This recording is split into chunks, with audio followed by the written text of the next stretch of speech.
Buenos días, amados hermanos. Como ya les comenté en el día de ayer, vamos a centrarnos esta semana nuevamente en el Salmo 22. En el año 1996, en Semana Santa, participé de un retiro de diversas iglesias donde un pastor que se llamaba don David Morse y que ya está con el Señor desde hace unos años, predicó sobre un tema que tituló Los tesoros del Calvario. Tomé apuntes de aquellos mensajes en relación al Salmo 22 y nunca puedo leer el Salmo 22 sin recordar las enseñanzas que aquel amado pastor compartió con nosotros aquel día. Y es por eso que hoy y en estos 4 días de esta semana, martes, miércoles, jueves y viernes, voy a estar compartiendo, basándome en el bosquejo que nuestro hermano nos dejó, que es un verdadero tesoro espiritual. Este salmo, el Salmo 22, fue escrito 1000 años antes de Cristo. Y es una maravilla de la profecía bíblica porque no podemos encajarlo en ningún episodio conocido de la vida del rey David, de su autor. Si vamos pasando por los diversos salmos, vamos a encontrar, y hemos mencionado ya en semanas anteriores, salmos que encajan perfectamente en momentos puntuales de la vida del rey David. Sin embargo, esto no sucede con el Salmo 22.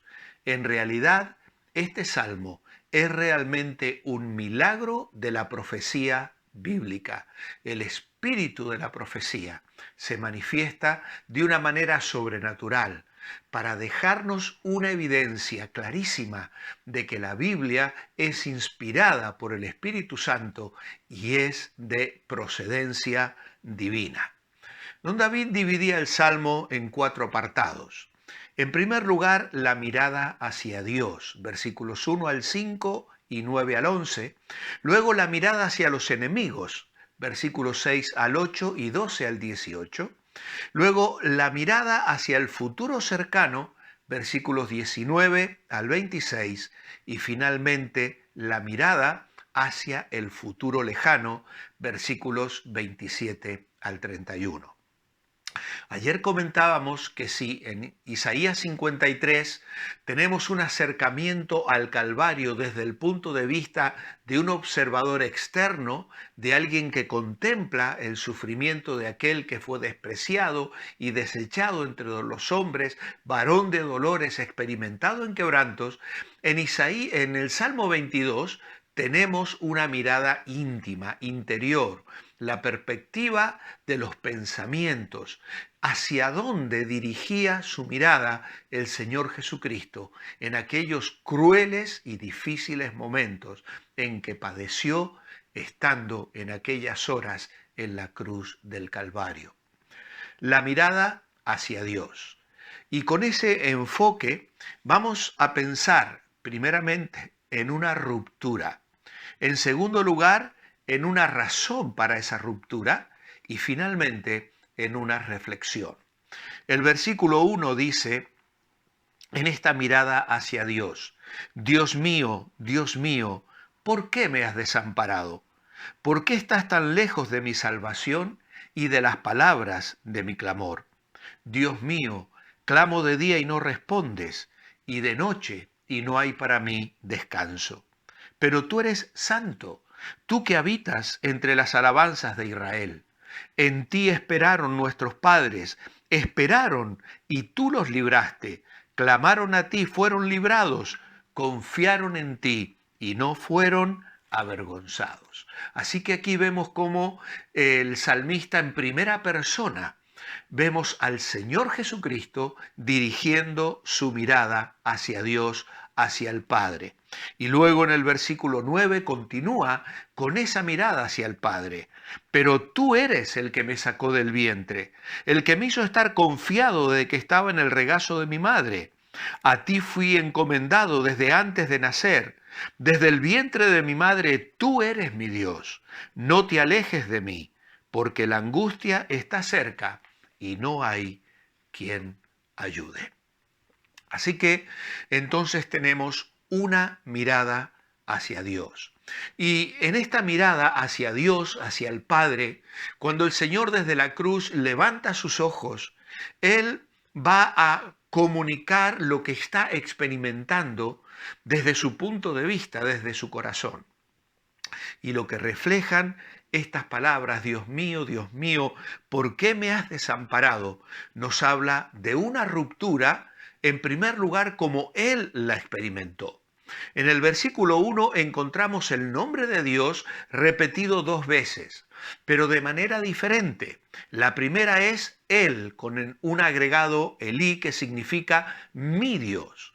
Luego, la segunda vez aparece el nombre de Dios Elohim, que es el nombre en plural. El him en el hebreo significa un plural al final de una palabra, pero está con el verbo en singular. Por ejemplo, en Génesis 1.1, que dice, en el principio, Elohim, plural, creó, singular, el verbo en singular. Ahora bien, ¿de qué nos habla esto? De ese Dios que era su Dios, de ese Dios que es un trino Dios, pero que experimenta un estorbo en esa relación de amor que une a la Trinidad. Él era Dios y era hombre, y así experimentó esa ruptura. Es un misterio que no podemos sondear ni alcanzar a comprender. Dios mío, ¿por qué me has desamparado? En el Salmo 37:25, el salmista dice que no ha visto justo desamparado ni su descendencia que mendigue pan. No lo ha visto, dice el salmista, pero aquí vemos una situación diferente. Aquí hay un justo desamparado, porque es así como él lo experimentó. Un estorbo dentro del ser humano y divino. En Jesús habitaban las dos naturalezas. Él era plenamente Dios y era plenamente hombre. Sin embargo, en aquel momento, él estaba renunciando a todas sus prerrogativas divinas para enfrentar en la naturaleza humana el sufrimiento físico que finalmente le llevaría a la muerte. Allí él lo sufrió y de alguna manera podemos también decir que la Trinidad misma experimentó el sufrimiento. Dios el Padre estaba en Cristo reconciliando consigo el mundo, y allí el dolor del Padre y el dolor del Espíritu Santo. Hay quienes sugieren que en esa exclamación donde dice Dios mío, es un clamor al Padre y es un clamor al Espíritu del Padre. Ahora, él se sentía abandonado. Abandonar significa rechazar, desertar, dejar de lado a alguien con quien hemos tenido una asociación previa. Y esto es algo tremendamente doloroso. Abandonar, provocar que algo permanezca en un lugar mientras que el resto de los participantes se van. Ahora, ese sufrimiento que experimenta el Señor es una ruptura que, como hemos dicho, la experimentó de esa manera, pero también la expresó de la manera que encontramos en el verso 2. Dios mío, clamo de día y no respondes, y de noche y no hay para mí reposo. Esto es de día, antes de caer al sol, antes de que la nube que trajo oscuridad sobre la tierra de forma anticipada en aquel día gris. Así él clamaba a Dios y así es como él expresó: Dios, no me respondes, no escuchas mi clamor, mi gemir. Formalmente la palabra significa rugir, proferir un grito gutural de angustia, y en sentido figurado es el rugido de un león rugiendo. Había una promesa en Jeremías 33, verso 3, clama a mí y yo te responderé. Pero allí no hubo respuesta, no hubo contestación, no hubo réplica. ¿Por qué? Porque Él está llevando el pecado de nosotros, está padeciendo en nuestro lugar. Y aquel día se volvió de pronto de noche, por eso clamo de día y no respondes, y clamo de noche y no hay para mí descanso. Y la idea no es tanto como la noche en sí misma, sino la temporada de la noche. Tiene el sentido de no tener fin, la noche de la separación con el Padre y con el Espíritu Santo. Sabemos que el único reposo que había en el corazón de Jesús estaba en la relación con Dios, de la que fluye la verdadera paz. Pero en aquel momento en que estaba siendo hecho pecado por nosotros, hay una ruptura. Ahora, hay una razón para esa ruptura. Verso 3 dice, pero tú eres santo. La falta de intervención de Dios en una crisis siempre tiene una razón. Esto es muy importante. Y aquí se mencionan dos razones. Una razón para la ruptura es la santidad de Dios. Tú eres muy limpio de ojos para ver el mal, dice Habacuc 1:13. En ese momento el Señor estaba siendo hecho pecado, pero no pecador. Ojo, no era pecador, fue hecho pecado. Y Jesús cita esto cuando dice, tú eres santo, porque Él no se estaba rebelando contra el Padre. Él sabe y acepta la santidad de Dios. Es la que impide dar respuesta en ese momento al clamor de uno que está siendo hecho pecado.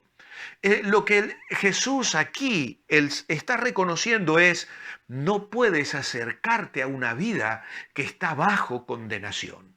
Y eso es lo que él estaba experimentando.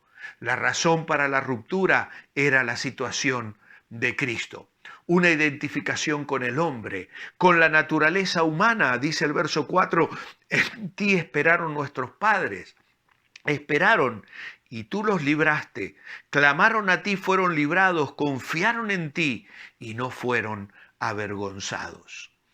La palabra aquí nos habla de que sus padres habían ofrecido sacrificios, habían tenido experiencias espirituales en las que Dios había satisfecho sus necesidades. Ellos habían confiado y la trascendencia de esas historias alimentaban la fe y la vida espiritual del Señor. Pero en ese momento, Él sabe que aunque no está recibiendo respuesta, sus padres no habían sido defraudados. La idea de defraudado es de palidez, palidecer por esperanzas perdidas. Ellos no tuvieron que ponerse pálidos por perder la esperanza. Él sabía bien la razón de la ruptura, la santidad de Dios y su situación de pecado. Y finalmente tenemos una reflexión, versículos 9 al 11. Tú eres el que me sacó del vientre, el que me hizo estar confiado. Tal vez fuera por la cercanía de su madre junto a la cruz. Pero los pensamientos del Señor ascienden hacia su nacimiento, hacia aquellas imágenes de su niñez. Es posible que el Señor tuviera una conciencia desarrollada que solo pudo existir en Él, en su humanidad perfecta. Él confiesa aquí, tú causaste mi salida del vientre materno. Nació de una virgen y su nacimiento fue diferente porque fue concebido de una manera diferente, pero su nacimiento fue como el de todos nosotros. Concebido por el Espíritu Santo, hace la gran diferencia para que no recibiera la naturaleza pecaminosa que los hombres comunicamos a través de la sangre y transmitimos a nuestros hijos. Y de esta manera Él puede ofrecerse para ocupar nuestro lugar y satisfacer las demandas de la santidad de Dios, derramando su sangre para pagar el precio que nuestro castigo merecía. Así que Él se había echado sobre Dios desde el momento de nacer. Maravillosa certeza que podemos hacer nuestra también al saber que hemos nacido espiritualmente y que al tener una relación plena con Cristo, somos ahora sus hijos para vivir bajo su tierno cuidado cada día de nuestra vida. Vamos a concluir con una oración. Señor, tu palabra nos sorprende y nos maravilla. Este salmo escrito 1000 años antes de Cristo nos habla de la realidad de la inspiración divina, del sacrificio de Cristo en la cruz a nuestro favor y de esa salvación tan grande. Oh Señor, aunque a veces clamamos y nos parece que no vamos a tener una respuesta inmediata, Señor, que sepamos que tú siempre estás atento y que si no respondes inmediatamente es porque tienes algún plan preciso para cumplir en cada uno de nosotros, porque tú nunca, nunca nos abandonas. Concluimos así este devocional. Hoy los minutos se han pasado rápidamente. Quiero decirles que el pastor José Manuel Sierra está también confinado. Ayer comenzó con los síntomas del COVID y ha dado positivo. Le mandamos un saludo y nos unimos al pueblo de Dios en oración para que sus síntomas sean leves y en pocos días pueda estar completamente recuperado y con su ministerio a pleno. Que el Señor le bendiga, que el Señor os bendiga y manteneos bendecibles.